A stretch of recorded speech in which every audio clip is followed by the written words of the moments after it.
Исчезнатите деца не се невидливи деца. Никогаш не треба да се заборават. Секој исчезнување на дете создава траума во семејството, а потоа и колективна траума во општеството.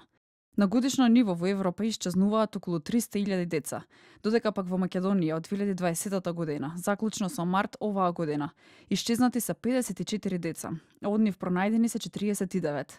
Потрагата трае за 5 деца, од кои 2 деца се водат за исчезнати од прифатен центар во Везбегово за лица баратели на азил. Едно дете од прифатен транзичен центар Вино Југ, едно дете од Куманово и едно дете од Прилеп. Од детската амбасада меѓаше во телефонски разговор за денешниот меѓународен ден на исчезнати деца.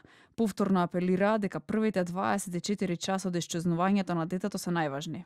Сме дел од кампањата за предупредување, рано детектирање и брзо информирање, меѓутоа МВР треба ова да го регулира правно.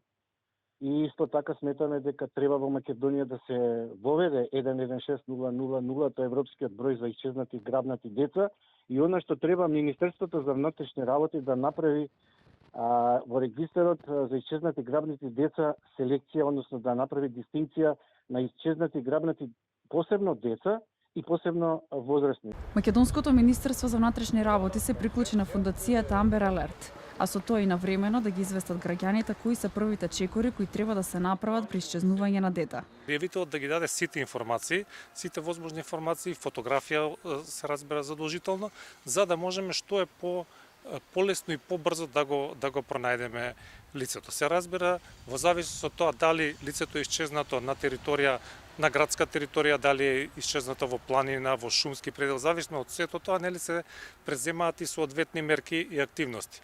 Во Македонија постои системот за исчезнати деца Најдиме, во форма на веб страна како еден вид Амбер Алерт систем.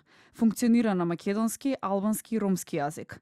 Од платформата за телевизија 24 вела дека соработуваат со Министерството за внатрешни работи, образование и наука, како и труд и социјална политика. Во исчекување и соработка со мобилните оператори.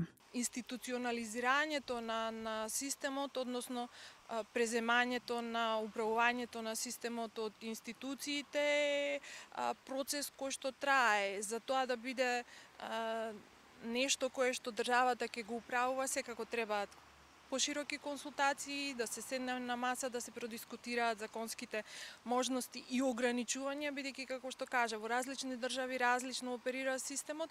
Ние треба да видиме кој е кај нас најбрзиот и најлесниот начин. Приказната за системот Амбер Алерт започнува да функционира во САД во 1996 година. Името го добива по 9-годишното девојче Амбер Хегерман од Тексас, која била киднапирана додека возела велосипед, а потоа и убиена.